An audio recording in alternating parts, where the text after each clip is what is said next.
Hello, everyone. Today we are talking about a way for you to access books away from school. And I did a video on using the public library's resources with just your phone number. So if you haven't watched that, check that out. But one of my favorite places to get books from is Audible. But normally you have to have an Audible subscription, which I pay monthly for.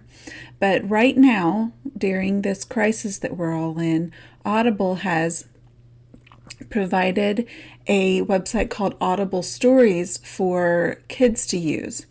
And so all you need to do is go to stories.audible.com. There's no login. You don't have to create an account or anything. Okay, and once you get there, you're going to see this page that I'm on right now. And so you're going to click Start Listening. And when you go there, you'll see this page that I'm on.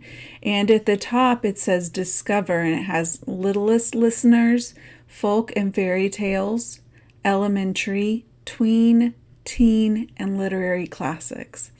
So as I scroll down, you can see those sections here. So I have Littlest Listeners, and then there's a More button to go on.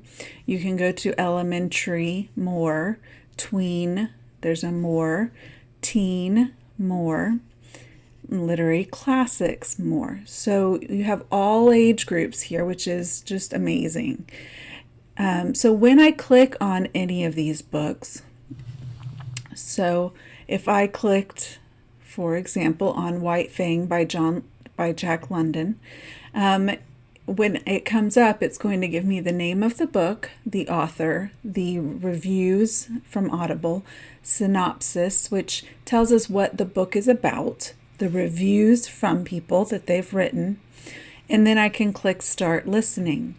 And when I do that, you'll notice at the bottom of the page down here, it tells me how far I've gotten in the book. I can go back 30 seconds. I can click play. I can go forward 30 seconds.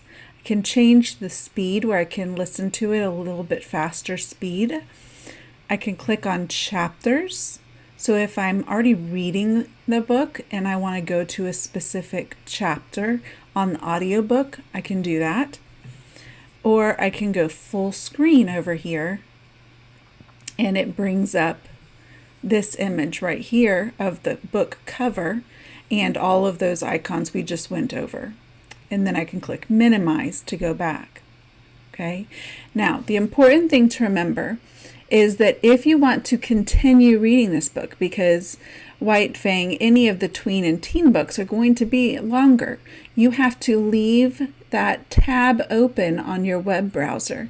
And remember, tabs are at the very top up here. They're like file folder tabs.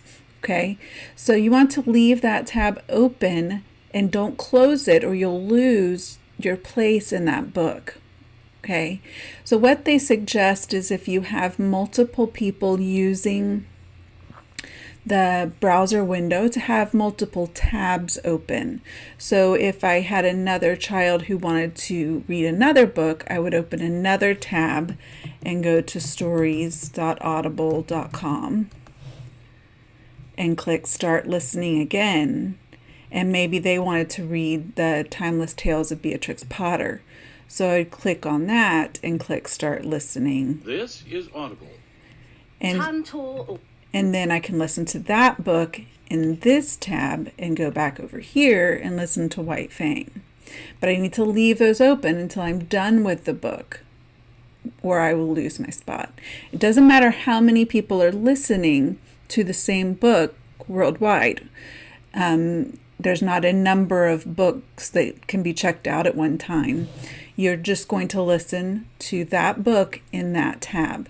Now, in the notes, they said if you're using Safari, that it has a problem with the different tabs. So you may want to just use this in Google Chrome.